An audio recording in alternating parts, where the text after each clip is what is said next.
Madame Kandia Kamara, ministre de l'Éducation nationale, de l'enseignement technique et de la formation professionnelle, a présidé la cérémonie d'ouverture du séminaire organisé par le Fonds de développement de la formation professionnelle FDFP, piloté par M. Kassoum Konaté, secrétaire général, le lundi 5 novembre 2018 à Cocody autour du thème du plan opérationnel au plan stratégique, un outil au service de la bonne gouvernance.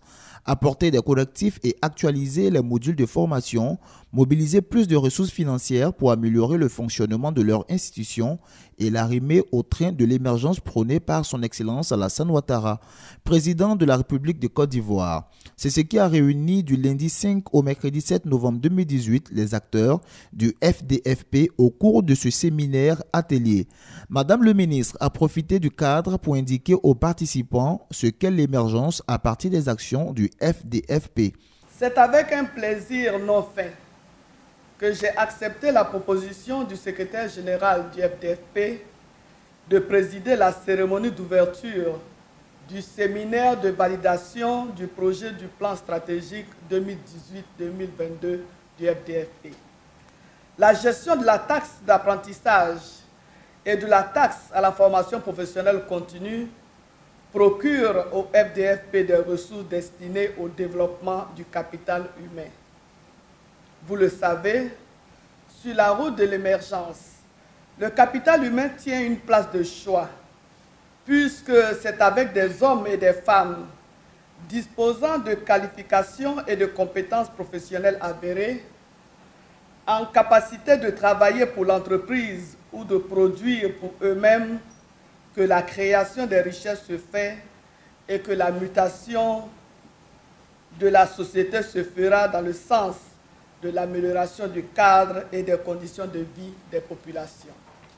Car en première analyse, l'émergence pour nous et pour nos compatriotes, ce sont les infrastructures fonctionnelles facilitant la mobilité, c'est la capacité de subvenir à ses besoins par les moyens produits par soi-même, c'est plus d'équipements sociaux de base, comme les écoles, les centres de santé.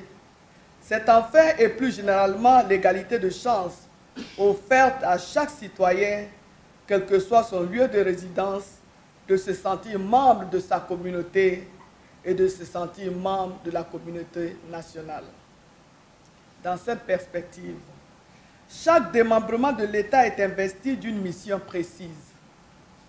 En ce qui concerne le FDFP, vous l'avez rappelé, Monsieur le Secrétaire général, c'est de contribuer au développement économique et social par le financement de la formation professionnelle et faire du FDFP une institution de référence en matière de financement de la formation professionnelle, de l'apprentissage et de l'accroissement des compétences de l'ensemble de la population active.